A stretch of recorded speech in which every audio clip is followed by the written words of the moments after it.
여러분 안녕하십니까? 저는 주례 가난교회 정자암 목사입니다.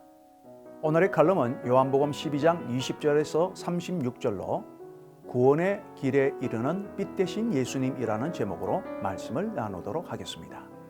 먼저 35절과 36절의 말씀을 읽도록 하겠습니다. 예수께서 이르시되 아직 잠시 동안의 빛이 너희 중에 있으니 빛이 있을 동안에 다녀 어둠에 붙잡히지 않게 하라. 어둠에 다니는 자는 그 가는 곳을 알지 못하느니라. 너희에게 아직 빛이 있을 동안에 빛을 믿으라. 그리하면 빛의 아들이 되리라. 여러분, 오늘날 사람들은 모든 종교에도 구원의 길이 있다라고 주장하는 다원주의 시대를 살아가고 있습니다. 이러한 때에 우리는 바른 진리를 어떻게 전하고 가르쳐야 할까? 과연 구원의 길은 어디에 있는 것일까? 오늘 예수님의 말씀 속에서 바로 그 답을 찾을 수가 있습니다. 여러분, 예수님은 유대 땅을 벗어난 적이 없으셨지만 그분에 대한 소문은 먼 이방 나라 땅까지 널리 퍼져 있었습니다. 그래서 많은 사람들이 예수님에게로 찾아오게 되어지는데 그중에 헬라인 몇 명이 소문을 듣고서 예수님을 찾아와 만나기를 원하였습니다.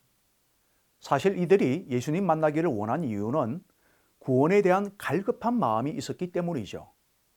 여러분, 이처럼 예수님의 십자가로 인한 구원 사건은 유대인들만을 위한 것이 아니라 온 인류를 위한 사건인 것입니다.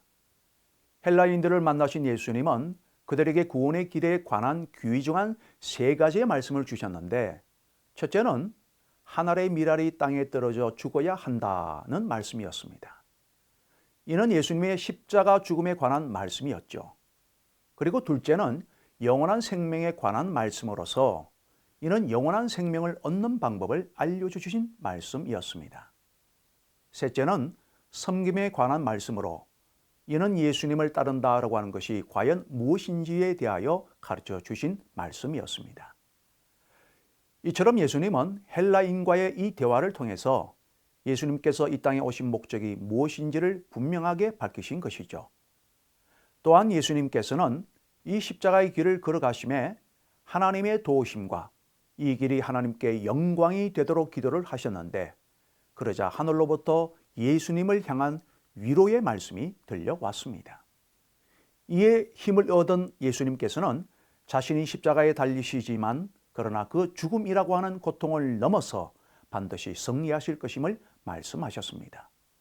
그리고 자신이 바로 구원의 길에 이르는 빛이요, 그리고 이 빛을 믿으면 빛의 아들이 되리라 라고 말씀을 하셨습니다.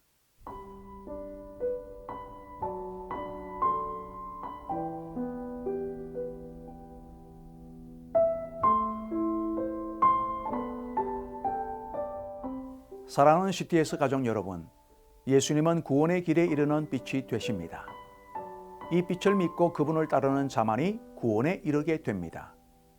우리는 이 진리를 분명히 깨달아서 구원의 길을 묻는 자들마다 그들에게 분명하게 전하고 가르쳐 줄 수 있는 참 제자의 삶이 되시기를 주의 이름으로 축원드립니다.